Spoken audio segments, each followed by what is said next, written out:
روشنی کی شعاعیں اپنے ماخذ سے سیدھی لائن میں سفر کرتی ہیں. اگر ان کے راستے میں کوئی غیر شفاف چیز آ جائے تو روشنی اس میں سے نہیں گزر سکتی. یوں دوسری طرف اس چیز کا سایہ بن جاتا ہے. یہ سایہ صرف اسی جگہ ہوتا ہے جہاں رکاوٹ کی وجہ سے روشنی نہیں پہنچ سکتی. سائے کے بننے کے لیے روشنی کا ہونا ضروری ہے. سایہ ہمیشہ مخالف سمت میں بنتا ہے. سائے کی شکل اور جسامت کا انحصار اس بات پر ہوتا ہے کہ روشنی کس سمت اور کس زاویے سے پڑ رہی ہے. سائے کی مدد سے ہم وقت کا اندازہ لگا سکتے ہیں. صبح اور شام کے وقت سایہ لمبا ہوتا ہے جبکہ دوپہر کے وقت سایہ چھوٹا ہوتا ہے. اب سرگرمی کیا ہے؟ استاد محترم ایک اندھیرے کمرے میں موم بتی جلائیں اور اپنا ہاتھ موم بتی کے سامنے لائیں. طلباء دیوار پر بننے والے سائے کا مشاہدہ کریں. اپنے مشاہدے کی روشنی میں درج سوالات کے جوابات دیجیے.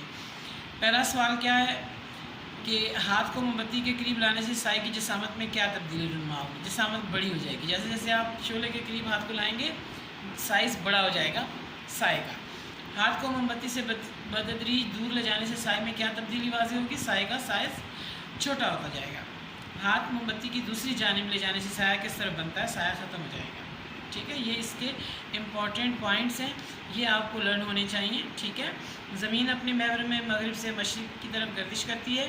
زمین کی اپنے محور میں گردش سے دن اور رات بنتے ہیں. سورج مشرق سے طلوع اور مغرب میں غروب ہوتا ہے. بنیادی سمتیں 4 ہیں: مشرق، مغرب، شمال، جنوب. جب روشنی کے راستے میں رکاوٹ پیدا ہوتی ہے تو سایہ بنتا ہے. سایہ روشنی کی مخالف سمت میں بنتا ہے. سائے کا سائز دن کے مختلف اوقات میں مختلف ہوتا ہے. مشق. سوال نمبر 1، مناسب الفاظ کی مدد سے خالی جگہ پر کیجیے. زمین اپنے محور میں سورج کے گرد گھومتی ہے. سائے کی جسامت سے وقت کا اندازہ لگایا جا سکتا ہے. سایہ روشنی کی مخالف سمت میں بنتا ہے. سورج مغرب میں غروب ہوتا ہے. صبح اور شام کے وقت سایہ لمبا ہوتا ہے. اب انہوں نے کچھ پکچرز دی ہوئی ہیں، سورج ہے اور درخت ہے، اور انہوں نے کہا ہے کہ وقت بتائیے، اوقات جو ہیں کیسے ہیں. ظاہر ہے کہ جب آپ دیکھ رہے ہیں کہ صبح کا ٹائم کیا ہے، سایہ جو ہے وہ بڑا ہے، دوپہر کے ٹائم چھوٹا ہے، اور شام کے ٹائم دیکھیں تھوڑا اور چھوٹا ہو گیا ہے. ٹھیک ہے، پیچھے کی طرف ہو جاتا ہے.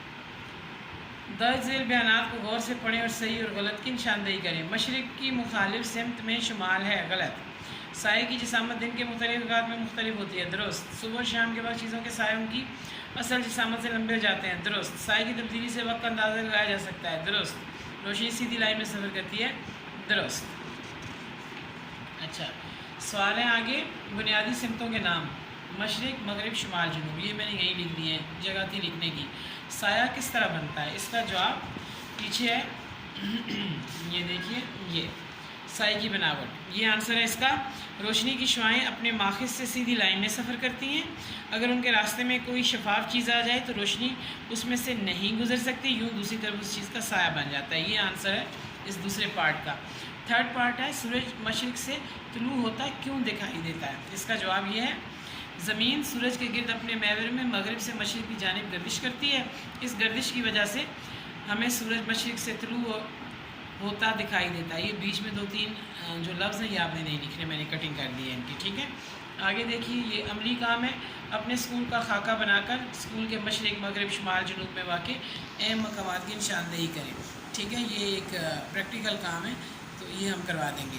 آگے ہے، جدول میں دیے گئے اوقات کے مطابق آپ اپنے گھر یا اسکول کے صحن میں کھڑے ہوں، اپنے اور دوسری شاخ کے سائے کا مشاہدہ کریں اور درج ذیل جدول مکمل کریں. جدول کچھ اس طرح سے مکمل ہوگا: سایہ صبح 8 بجے، دوپہر 12 بجے، شام 4 بجے. سائے کی جسامت لمبا، صبح 8 بجے لمبا ہوگا، دوپہر 12 بجے چھوٹا ہوگا، شام 4 بجے پھر لمبا ہو جائے گا.